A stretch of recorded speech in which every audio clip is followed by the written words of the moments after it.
Hello everyone, welcome to my channel. आज जो संसार की अवस्था है, जिस बुरे दौर से आज दुनिया वाले कलयुग में गुजर रहे हैं, उस समय उन्हें एकमात्र सहारा जो दिख रहा है वो ईश्वर का है।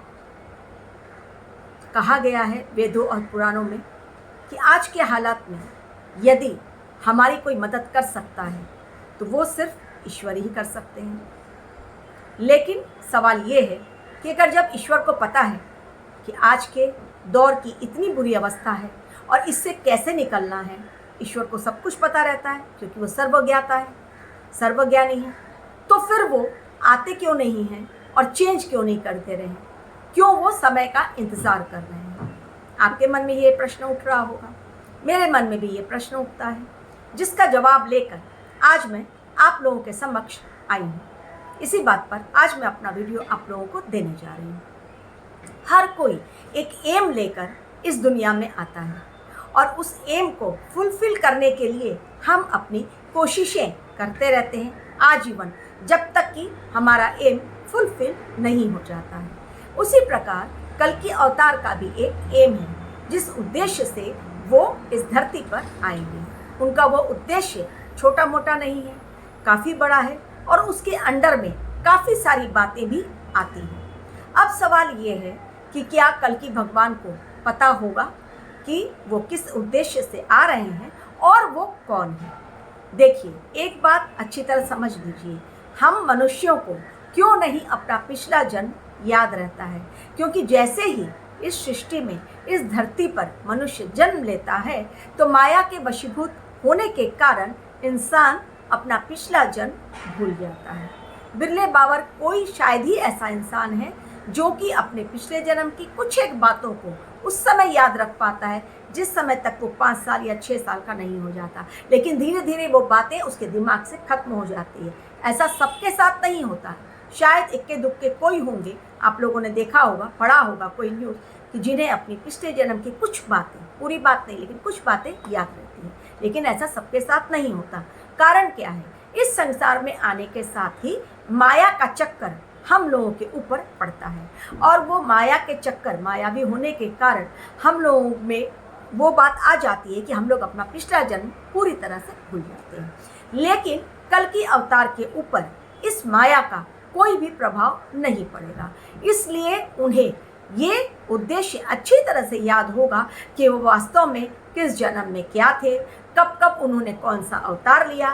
तो विष्णु भगवान को भी अपने पूरे कार्यों के बारे में, कौन कौन से लोग उनके संग जुड़े थे, किस काल में उन्होंने कौन कौन से कार्य किए और अब कलयुग में उन्हें क्या क्या करना है, इन सब बातों का ज्ञान उन्हें पहले से ही होगा। पहली बात। अब दूसरी बात कि जल्दी से जल्दी वो सृष्टि की काया पलट क्यों नहीं कर दे रहे हैं? क्योंकि जब वो देख रहे हैं कि हर कोई भगवान को पुकार रहा है, हर कोई कल्कि अवतार को पुकार रहा है, तो क्या कल्कि भगवान की ये ड्यूटी नहीं है कि जल्दी आए और फटाफट दुनिया को सही रास्ते पर लेके चले? क्योंकि काम तो उन्हें करना ही है। तो उसका भी जवाब ये है कि सृष्टि के नियम के तहत कल्कि अवतार को भी चलना पड़ेगा, क्योंकि सृष्टि में जो भी आता है उसे नियम का पालन करना ही पड़ता है।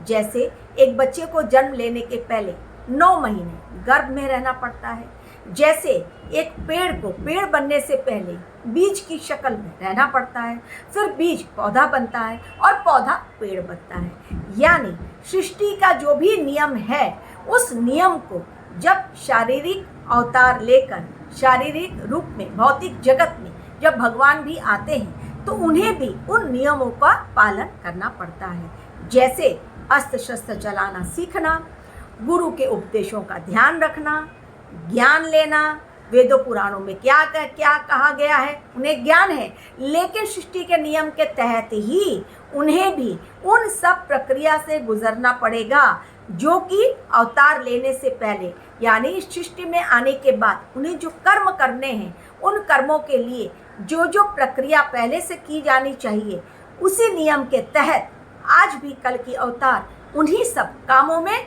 जुटे हुए हैं।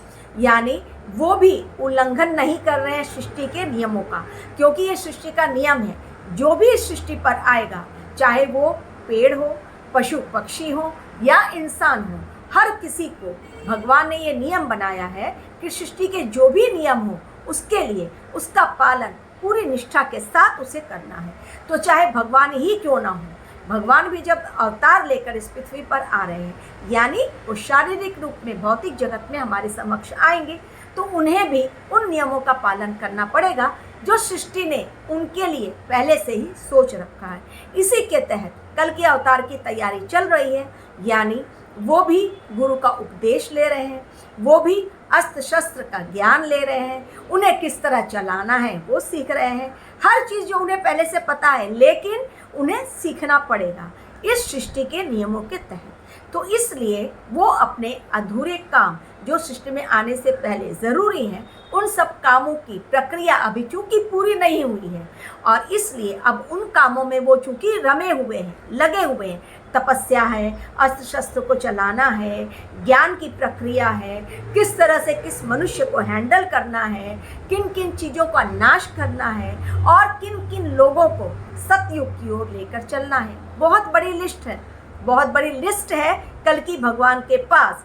जब तक वो सारे लिस्ट के जो काम हैं सृष्टि के नियम के तहत वो पूरे नहीं होंगे, तब तक वो हमारे समक्ष भौतिक जगत में नहीं आएंगे।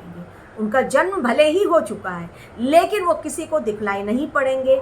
वो तपस्या में लीन हैं, वो तैयारी कर रहे हैं हमारे समक्ष आने के लिए। लेकिन एक बात जान लीजिए, सबको, यानी साधारण मनुष्य, साधारण आँखों वाले, जिनके पास डिवाइन आइज़ नहीं हैं, वो उनके ऑरा को फील नहीं कर पाएंगे, उन्हें देख नहीं पाएंगे। उन्हें महसूस वही लोग कर पाएंगे जो ऋषि हैं, मुनि हैं, तपस्वी हैं, और जो कलयुग में अच्छी राह पर चल रहे हैं, अच्छी सोच वाले लोग हैं, और जिन्हें भगवान चुनेंगे अपने भक्तों की लिस्ट में, वही लोग उनसे जुड़ पाएंगे। तो इसलिए भगवान जल्दी नहीं आ रहे हैं, क्योंकि सृष्टि के नियम के तहत वो अपना काम कर रहे हैं और अपने काम में लगे हुए हैं। भले ही वो कहीं पर भी हो, लेकिन वो हैं, इस सृष्टि के अंदर ही हैं। Thank you very much for watching.